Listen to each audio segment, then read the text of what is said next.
কেতিয়াবা কেতিয়াবা নিজকে প্ৰশ্ন কৰিছেনে আপুনি, মই কিয় এতিয়াও সফল নহ'লো?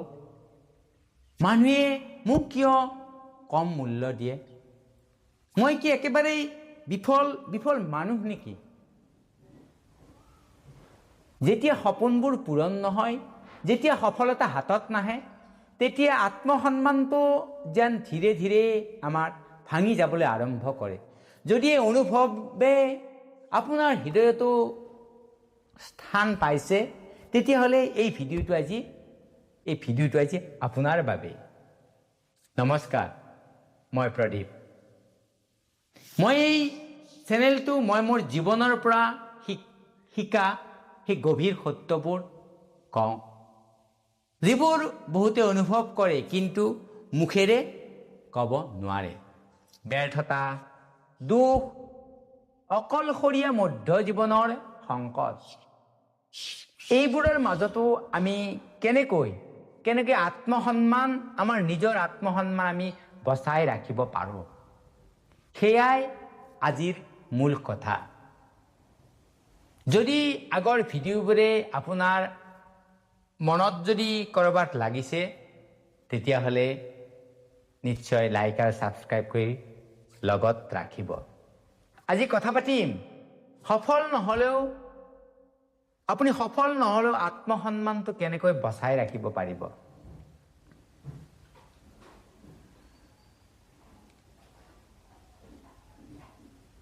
সফলতা মানেও মূল্যৱান বুলি ভবা হয়,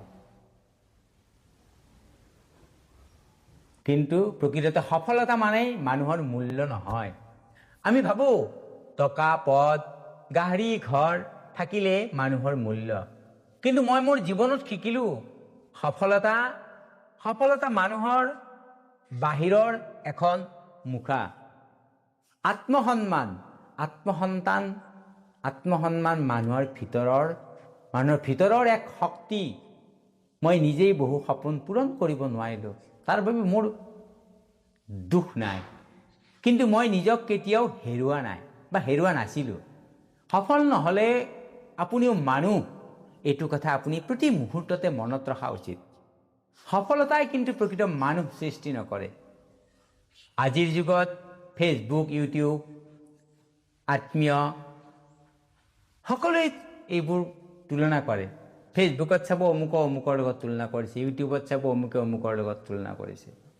তেওঁ ইমান আগবাঢ়িল, তুমি কিয় নোৱাৰিলা? তেওঁ ইমান ডাঙৰ বিল্ডিং বনালে, তুমি কিয় নোৱাৰিলা? এই তুলনাই মানুহৰ আত্মসন্মান ধ্বংস কৰে। গতিকে আপোনাক আনে কি হৈছে এইটো গুৰুত্ব নিদিব। মই বুজিলোঁ, এতিয়া মই বুজিছোঁ। প্ৰত্যেক মানুহৰ জীৱনৰ গতি বেলেগ বেলেগ, প্ৰত্যেকৰে ৰাস্তাবোৰ বেলেগ বেলেগ। আপুনি কাৰোবাৰ দৰে হ'ব লাগিব বুলি এই পৃথিৱীত কোনো নিয়ম নাই।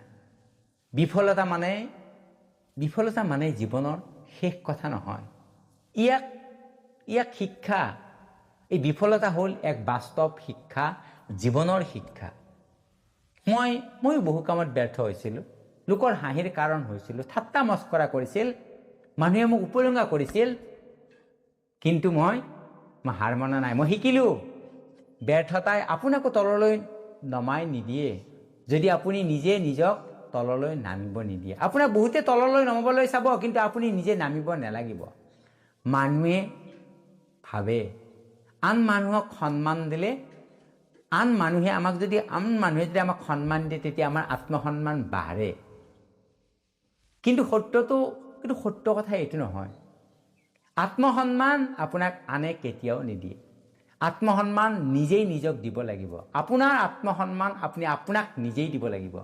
নিজক তুচ্ছ বা সৰু বুলি যদি আপুনি ভাবিব আৰম্ভ কৰিছে, পৃথিৱীত থকা সকলোৱে আপোনাক সৰু বুলি ভাবিব।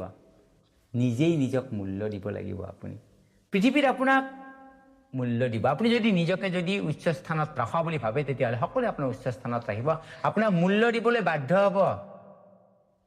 মই মোৰ জীৱনত ফ'ল' কৰা 5টা কথা ক'বলৈ ওলাইছোঁ। নিজক অপমান কৰা বন্ধ কৰক। নিজৰ প্ৰতি নিজে দয়ালু হওক। আপুনি কিবা এটা কৰিব নোৱাৰিলে বুলি আপোনাৰ বিফলতাক আপুনি দোষাৰোপ নকৰিব। দ্বিতীয়তে আপুনি তুলনা কৰা বন্ধ কৰক। আনে পাৰিছেতো আপুনি কিয় নোৱাৰিলে সেইটো বন্ধ কৰক। আপোনাৰ জাৰ্ণি, আপোনাৰ কথা এইটো, আপুনি কি কৰিছে সেইটো আপোনাৰ ভালৰ কাৰণে কৰিছে। ৩ নম্বৰ কথা, সৰু সফলতা উদযাপন কৰা। আপুনি এইটো ক'ৰবাত নহয় সৰু সৰু কামত হ'লে সফলতা পাইছে, তাক আপুনি চেলিব্ৰেট কৰক, সুখ অনুভৱ কৰিব। চতুৰ্থতে নিজকে মূল্যৱান গুণবোৰ লিখক। আপুনি যি যি কাম কৰিছে সেইবোৰ এবাৰ নিজকে ভাবক। ব্যৰ্থ বুলি আপুনি কেতিয়াও নাভাবিব, তেতিয়া আনেও আপোনাক ব্যৰ্থ বুলি ভাবিবলৈ সুবিধা নাপাব। ভৱিষ্যতে আপুনি সৰু সৰু লক্ষ্যবোৰ নিৰ্ধাৰণ কৰক। ভৱিষ্যতৰ লক্ষ্যবোৰৰ কাৰণে আপুনি প্ৰত্যেক দিনে 1% আপুনি উন্নতি কৰিবলৈ চেষ্টা কৰক। আজি মই মোৰ জীৱনত এই গভীৰ কথাবোৰ শিকিছোঁ। সফলতা আহে আৰু যায়, সফলতা আহে আৰু যায়, কিন্তু আত্মসন্মান থাকিলে মানুহ কেতিয়াও জীৱনত হাৰি নাযায়, আৰু মানুহ কেতিয়াও নিজকে সৰু বুলি নাভাবে, আৰু তেতিয়া সুখ অনুভৱ কৰে। যদি আজিৰ যুগত আপুনি সফল হোৱা নাই বা হ'ব পৰা নাই, একো কথা নাই। তাতকৈ গুৰুত্বপূৰ্ণ কথা হ'ল আপুনি নিজেই নিজক সন্মান কৰিছেনে নাই। আপুনি নিজেই নিজক সন্মান কৰিছেনে নাই। আপুনি নিজক সন্মান কৰিবলৈ শিকক। যদি এই মোৰ ভিডিঅ'টি মোৰ কথাই নিজে আপোনাক যদি স্পৰ্শ কৰিছে, তেতিয়াহ'লে কমেণ্টত লিখিবচোন, মই মোৰ আত্মসন্মান কেতিয়াও হেৰুওৱা নাই আৰু নেহেৰুৱাও। ছাবস্ক্ৰাইব কৰি লগত ৰাখিব, কাৰণ মই এই চেনেলত মই আপোনাৰ হৃদয়ৰ খবৰ লওঁ, সেয়েহে মোক আপোনালোকৰ লগত ৰাখিব। নমস্কাৰ।